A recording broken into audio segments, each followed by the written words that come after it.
Hello student, कैसे हैं आप। नेक्सस एजुकेशन पॉइंट में आपका स्वागत है। हम हाजिर एक नई वीडियो के साथ। आज हम बात करेंगे एमपीएससी 008 भारत में राज्य की राजनीति इग्नू यूनिवर्सिटी। टॉपिक है भारत में कांग्रेस प्रणाली या प्रबल दल प्रणाली के पतन या असफलता के क्या कारण है। तो बच्चों, भारत में कांग्रेस प्रणाली के पतन के कारण या असफलता के कारण आता है, तो क्वेश्चन का आंसर यही रहेगा। चलिए हम बात करते हैं कांग्रेस प्रणाली होती क्या है। इससे पहले हम जानेंगे कांग्रेस क्या है।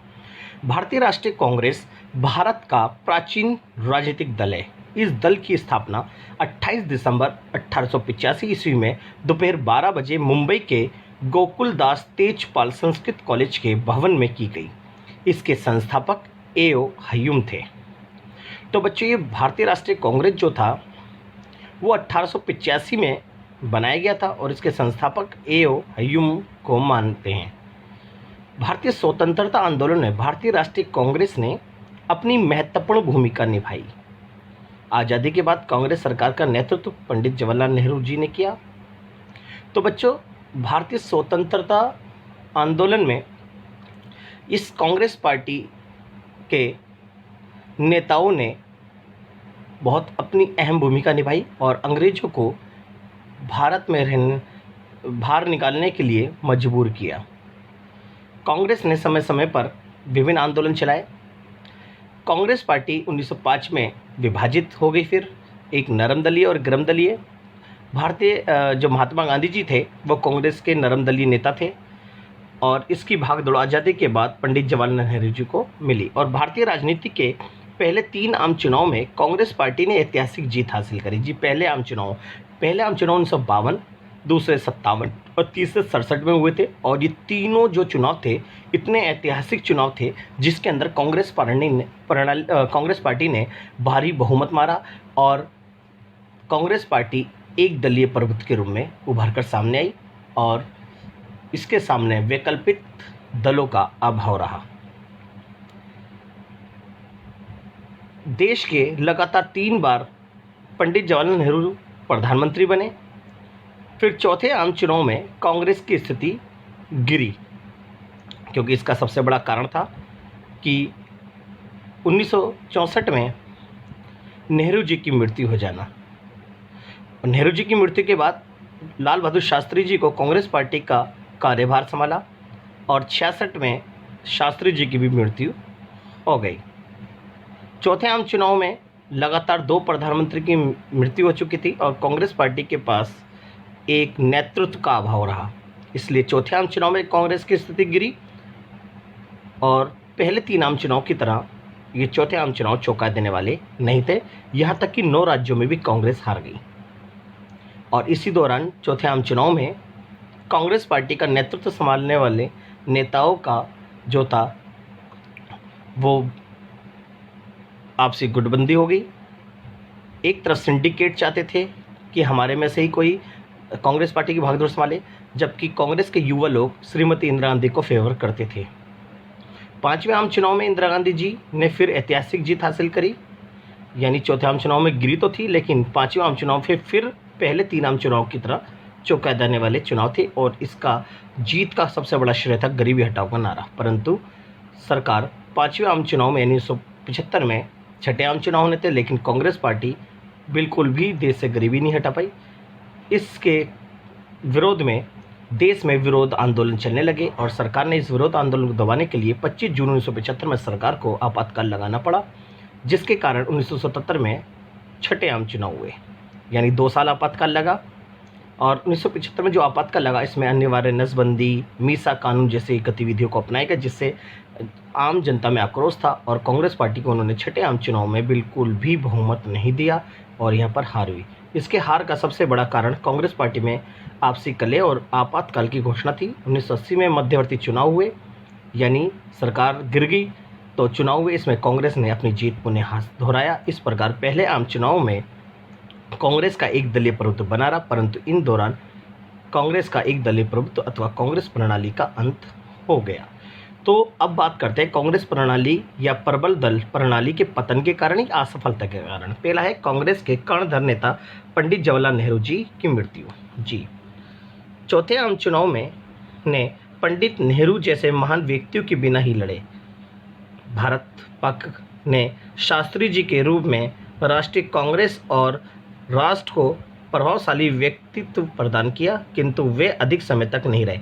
जनवरी 1966 में श्रीमती इंदिरा गांधी ने प्रधानमंत्री पद ग्रहण किया, किंतु उनका व्यक्तित्व नेहरू जी की तुलना में गौण ही था और कांग्रेस प्रणाली के पतन का सबसे बड़ा कारण पंडित जवाहरलाल नेहरू जी बने, क्योंकि 1964 में पंडित जवाहरलाल नेहरू की मृत्यु हो गई और कांग्रेस के पास एक योग्य और प्रभावशाली नेतृत्व का अभाव हुआ, जिसके कारण कांग्रेस ने पंडित जवाहरलाल नेहरू की मृत्यु के बाद चौथे आम चुनाव में अपनी स्थिति को गिरा दिया। नेक्स्ट है 1962 के चीन युद्ध में भारत की हार।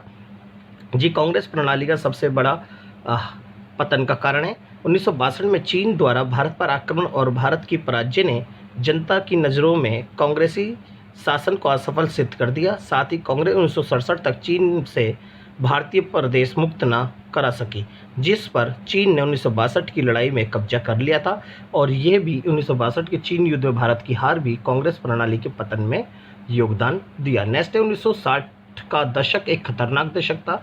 जी 1960 का दशक इसलिए खतरनाक दशक था क्योंकि यहाँ पर लगातार प्रधानमंत्री की मृत्यु हुई थी और 1960 के दशक में एक तो 62 का युद्ध हुआ और दूसरा यहाँ पर खाद्यान्न की कीमतें खाद्यान्न जो वस्तु की कीमतें बढ़ने लगी, पेट्रोल की कीमतें बढ़ी, खाद्यान्न में हाहाकार मच गई, यहाँ सूखा जैसी समस्याओं को ग्रस्त हो गई। 1967 के पूर्व की दुर्बल आर्थिक स्थिति भी कांग्रेस की असफलता में महत्वपूर्ण कारक सिद्ध हुई।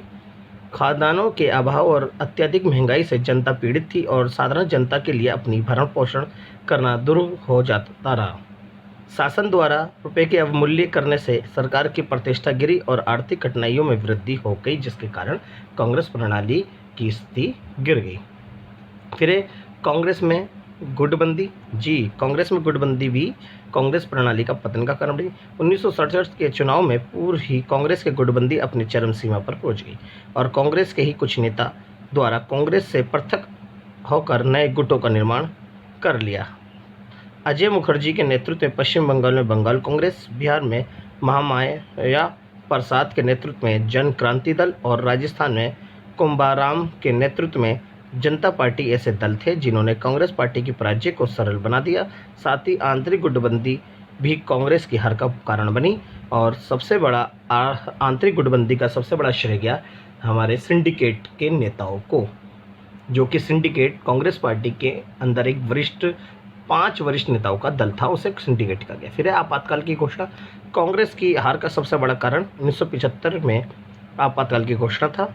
1975 में शासन द्वारा आपातकाल की घोषणा की गई और इसका कारण आंतरिक अव्यवस्था तथा अराजकता उत्पन्न होने की आशंका बतलाया गया, किंतु मतदाता इस तथ्य को भलीभांति समझ गए कि श्रीमती इंदिरा गांधी द्वारा स्वयं को सत्ता में बनाए रखने के लिए आपातकाल की घोषणा की थी और यह आपातकाल की घोषणा कांग्रेस के पतन का कारण बनी।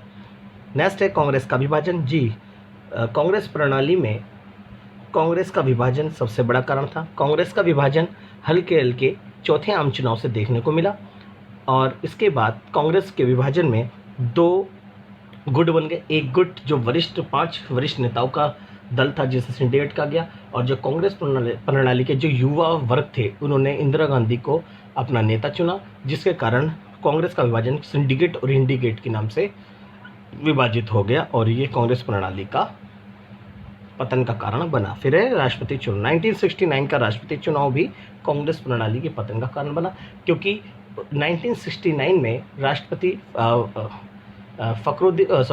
डॉक्टर जाकिर हुसैन की मृत्यु हो गई थी, जिसके कारण यहाँ पर राष्ट्रपति पद खाली हो गया। तो कांग्रेस पार्टी के सिंडिकेट चाहते थे उनके एन संजीवा रेड्डी राष्ट्रपति चुनाव लड़ें और कांग्रेस पार्टी की जो इंदिरा गांधी थी वो नहीं चाहती थी, वो चाहती थी वीवी गिरी को चुनाव लड़वाना, जिसके कारण राष्ट्रपति चुनाव में दोनों में कंपटीशन हुआ, जिसके कारण सिंडिकेट का जो उम्मीदवार था वो हार गया और कांग्रेस पार्टी की इंदिरा गांधी का उम्मीदवार जीत गया, जिसके कारण राष्ट्रपति का चुनाव भी कांग्रेस प्रणाली के पतन का कारण बना। तो ये सभी जो कारण थे कांग्रेस प्रणाली के पतन या असफलता के कारण थे, तो इसे आप अच्छी तरह कर लीजिए। अगर आपको हमारी वीडियो अच्छी लगी तो हमारे चैनल को सब्सक्राइब करें, लाइक कमेंट शेयर करना ना भूलें।